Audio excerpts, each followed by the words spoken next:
सांगमाने ए video रे आपण माने देखि पड़थिबे केमिति गोटे महिला कान रे विषाक्त साप पशि जाइछि।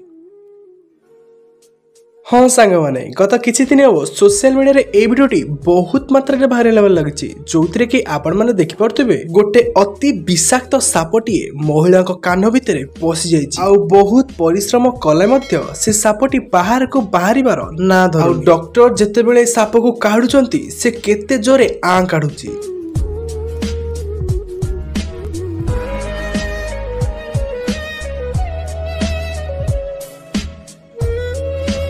सांगमाने आपण माने जानिथिबे जेतेबेले साधारण पिंपुडीटे कान भितरे पशि जाए ता केते कष्टदायक, किंतु एटी सापर कथा आछुछि तो आपण माने बुझी पारथिबे ए महिला को केते कष्ट हेउथिबो। आ सेति पई डॉक्टर साप को बाहर करिबार लागि पड़छंती।